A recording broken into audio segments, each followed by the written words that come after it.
ভগবান বিষ্ণু কেন পরশুরাম অবতার ধারণ করেছিলেন? ভাগবত পুরাণ অনুসারে একসময় সমাজে ক্ষত্রিয় রাজাদের প্রভাব বেড়ে গিয়েছিল। তাদের অত্যাচারে ক্লান্ত হয়ে সবাই ব্রহ্মা ও বিষ্ণুর কাছে অভিযোগ জানিয়েছিল। ক্ষত্রিয়দের শাস্তি দেওয়ার জন্যই ব্রহ্মা এবং বিষ্ণুর কাছে পরশুরামের জন্ম হয়েছিল। অন্য একটি কাহিনী অনুসারে পৃথিবী নিজেই একটি গরুর রূপ ধারণ করে বিষ্ণুকে তার দুঃখের কথা জানিয়েছিল। তখন ভগবান বিশ্বকে প্রতিশ্রুতি দিয়েছিল তিনি পরশুরাম রূপে জন্ম নিয়ে তার দুঃখ দূর করবেন।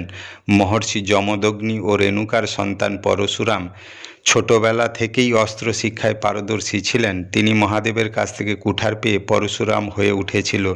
সেই অস্ত্রে অনেক রাক্ষস হত্যা করেছিল। এমনকি পিতার আশ্রমের কামধেনু গাভী চুরির অপরাধে রাজা কার্তবীর্যার্জুন ও তার পুত্রদের হত্যাও করেছিলেন।